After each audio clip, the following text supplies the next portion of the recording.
રજૂ કરી છે પ્રાસંગિક. વિષય છે કેચ ધ રેન અભિયાન. પઠન છે વિરલ રાણાનું, સંપાદન છે અશરફ નથવાણીનું. શ્રોતા મિત્રો, પાણી એ માત્ર કુદરતી સંસાધન નથી, પરંતુ જીવનનો આધાર છે. પાણી વિના માનવ જીવન, કૃષિ, પશુપાલન અને સમગ્ર પર્યાવરણની કલ્પના પણ શક્ય નથી. વધતી જતી વસ્તી, આબોહવા પરિવર્તન અને ભૂગર્ભ જળના સતત ઘટતા સ્તરને ધ્યાનમાં રાખીને જળ સંરક્ષણ આજે સમયની સૌથી મોટી જરૂરિયાત બની ગયું છે.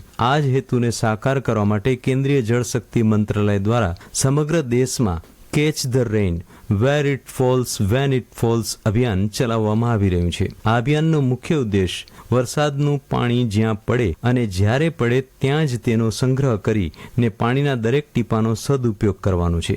વરસાદી પાણીના સંગ્રહ, તળાવો અને ચેકડેમોના પુનર્જીવન, જૂના કુવા અને બાબોના જતન તેમજ ભૂગર્ભ જળના દ્વારા જળ સુરક્ષાનું મજબૂત માળખું ઊભું કરવાનો આ એક રાષ્ટ્રીય પ્રયાસ છે. આ અભિયાન અંતર્ગત દેશભરમાં અત્યાર સુધીમાં 1.55 કરોડથી વધુ વોટર હાર્વેસ્ટિંગ સ્ટ્રક્ચર્સનું સફળ નિર્માણ કરવામાં આવ્યું છે.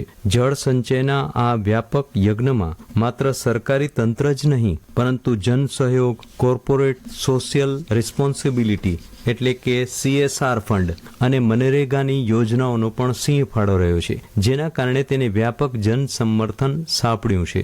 આગામી સમય માટે સરકારે વધુ મોટું લક્ષ્ય નક્કી કર્યું છે, જે અંતર્ગત વર્ષ 2026-27 દરમિયાન દેશમાં વધુ 2 કરોડ નવા વોટર હાર્વેસ્ટિંગ સ્ટ્રક્ચર્સ બનાવવાનું આયોજન હાથ ધરવામાં આવ્યું છે.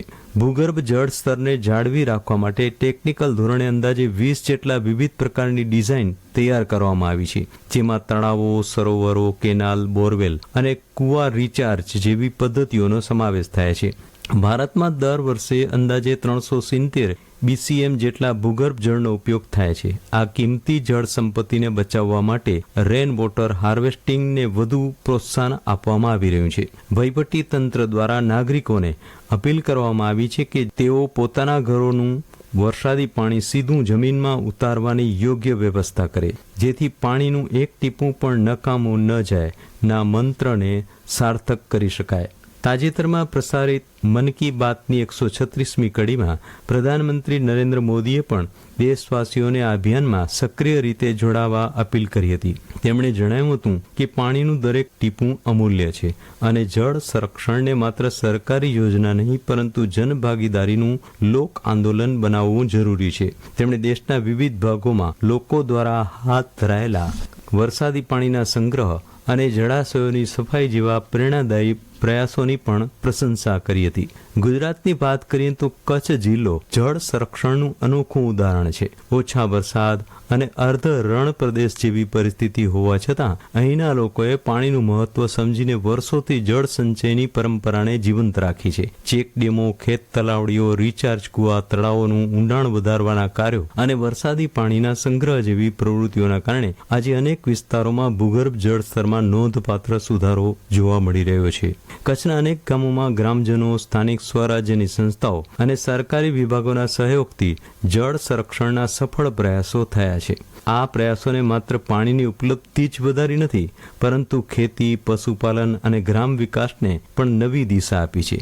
શ્રોતા મિત્રો, જળ સંરક્ષણની શરૂઆત આપણા પોતાના ઘરેથી પણ થઈ શકે છે. વરસાદી પાણીના સંગ્રહની સરળ વ્યવસ્થા, પાણીનો કરકસરપૂર્વક ઉપયોગ, લીકેજ અટકાવવું, વૃક્ષારોપણ કરવું અને આસપાસના તળાવો તથા જળાશયોની સ્વચ્છતા જાળવવી, આવા નાના પ્રયાસો પણ મોટો બદલાવ લાવી શકે છે. ચાલો આપણે સૌ મળીને કેચ ધ રેઇન અભિયાનને લોક ચળવળ બનાવીએ, વરસાદના દરેક ટીપાને સાચવીએ, જળાશયોનું સંવર્ધન કરીએ અને જળ સંરક્ષણને જીવનશૈલી બનાવીએ. કારણ કે જળ છે તો જીવન છે અને જળનું સંરક્ષણ એટલે ભવિષ્યનું સંરક્ષણ.